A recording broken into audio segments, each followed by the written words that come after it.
শহীদ president Ziaur রহমানের সমাধিতে শ্রদ্ধা নিবেদন শেষে কথা বলছেন বিএনপির স্থায়ী কমিটির সদস্য আমির খসরু মাহমুদ চৌধুরী। আমরা সরাসরি চলে যাচ্ছি সেখানে। এই জনগণের কাছে যাওয়ার সবকিছুর গণতান্ত্রিক নিয়মের মধ্যে থেকে সবকিছুর অধিকার সবার আছে, কিন্তু আমি তো বলছি শেষ কথা হচ্ছে আপনি নির্বাচনে অংশগ্রহণ করে জনগণের কাছে নিয়ে আপনার ম্যান্ডেটটা জনগণ থেকে পাস করতে হবে। সুতরাং সেটাই হচ্ছে শেষ কথা। এটা যদি আমরা বুঝে থাকি তাহলে বাংলাদেশের আগামী গণতন্ত্রের জন্য যে যুদ্ধ করেছি, আমরা ত্যাগ স্বীকার থেকে লড়াই করেছি, সেটা সফল হবে। মন মানসিকতা গণতান্ত্রিক হতে হবে, জনগণের উপর আস্থা থাকতে হবে।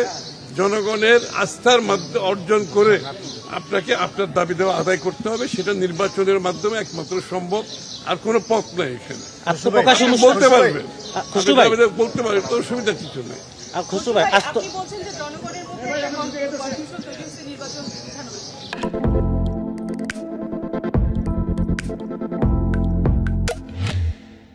কনফিউশন না, জনগণের প্রত্যাশা জাগ্রত হয়েছে।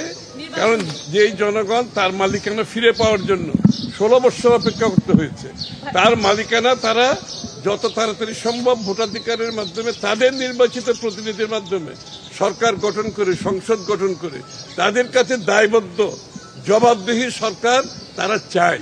এটাই গণতন্ত্র, এটাই বাংলাদেশের মানুষের মালিকানা ফিরিয়ে দেওয়ার একমাত্র বড় পন্থা।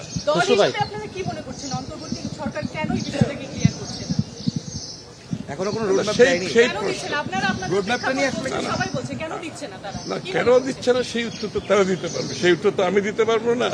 কিন্তু সেটা যত দেরি করবে দেশ তত বেশি ক্ষতিগ্রস্ত হবে, গণতন্ত্র ক্ষতিগ্রস্ত হবে, দেশের শান্তি শৃঙ্খলা ক্ষতিগ্রস্ত হবে, দেশের দ্রব্যমূল্যের বিষয়টি দিন দিন খারাপ থেকে আরো খারাপের দিকে যাচ্ছে।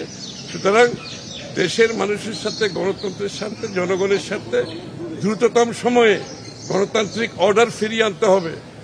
এক এক দিন যাচ্ছে গণতান্ত্রিক সরকার ব্যতীত এক এক দিন সমস্যা।